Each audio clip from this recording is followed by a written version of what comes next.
इधर सर्व राजपूत समाज ने आगामी विधानसभा चुनाव को देखते हुए कोटा की पिपलदा और लाडपुरा विधानसभा सीट से राजपूत समाज को टिकट देने की मांग की है। कोटा में सर्व राजपूत समाज के बैनर तले राजपूत समाज के 14 घटक शामिल हुए और सभी घटकों के जिला अध्यक्षों ने एक सुर में राजपूत समाज को टिकट देने की मांग की। अखिल भारतीय क्षेत्रीय महासभा राजस्थान के अध्यक्ष भवानी सिंह सोलंकी ने कहा कि शुरू से ही राजस्थान विधानसभा में राजपूत समाज को पर प्रतिनिधित्व मिलता आया है। पहले 36 सीटों पर राजपूत समाज को टिकट दिए जाते थे, जो धीरे धीरे घटते हुए अब 24 पर रह गए हैं। अखिल भारतीय क्षत्रिय महासभा के अध्यक्ष ने दोनों ही पार्टियों द्वारा राजपूत समाज की अवहेलना की जा रही है। विशेष रूप से कोटा की पिपलदा और लाडपुरा विधानसभा सीट से राजपूत समाज को ही टिकट दिया जाना चाहिए। यदि राजपूत समाज को टिकट नहीं दिया गया तो आगामी विधानसभा चुनाव में दोनों ही पार्टियों को नुकसान उठाना पड़ेगा।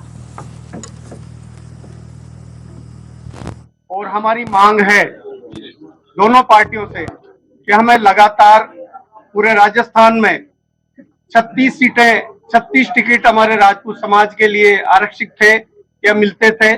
उनकी संख्या लगातार घटते घटते आज 24 रह गई है। तो हमारी पुनः मांग है कि एक तो ये संख्या पूरे राजस्थान में वापस हमारी बढ़ाई जाए और राजपूत समाज के जो टिकट बार बार काटे जा रहे हैं, चाहे वो एससी की सीट हो चाहे एसटी की सीट हो, वहां पर भी जनरल की सीट पर एससी और एसटी को जो टिकट दिया जा रहा है, हमारी मुख्य मांग है कि हमारे जनरल को, हमारे राजपूत समाज को जो डिजायर करता है उस सीट के लिए, उसको टिकट मिले।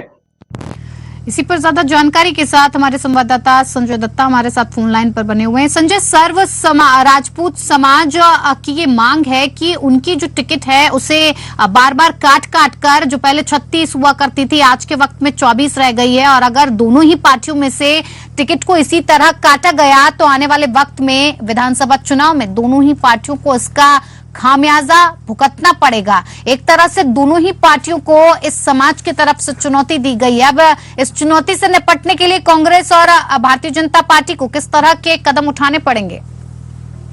देखिए, ये राजपूत समाज की जो मांग है वो काफी हद तक जायज माना जा सकता है, क्योंकि पहले आजादी के बाद से लगातार राजपूत समाज का विधानसभा में या लोकसभा में अच्छी संख्या में प्रतिनिधित्व हुआ करता था। इनका कहना है कि पहले 36 सीटों पर राजपूत समाज को टिकट दिया जाता था, अब धीरे धीरे घटते घटते 24 पे रहेगा। और इसके अलावा सबसे बड़ी पीड़ा ये है कि जनरल सीटों पर एससी या एसटी कैंडिडेट को टिकट दिया जाता है, जिससे कि राजपूत समाज में आक्रोश है। राजपूत समाज हमेशा से मुख्य धारा से जुड़ा रहा, राजपूत घराना का इतिहास अलग रहा। उसको देखते हुए इन्होंने मांग की कि अगर हमें कोटा जिले की बात करें तो कोटा जिले में पिपलदा और लाडपुरा विधानसभा सीट से अगर राजपूत समाज के किसी व्यक्ति को टिकट नहीं दिया गया तो आने वाले चुनाव में दोनों ही पार्टियां, नहीं अन्य जो भी पार्टी राजपूत समाज के लिए टिकट नहीं देता है तो उनका विरोध किया जाएगा। और जो पार्टी राजपूत समाज के उम्मीदवार को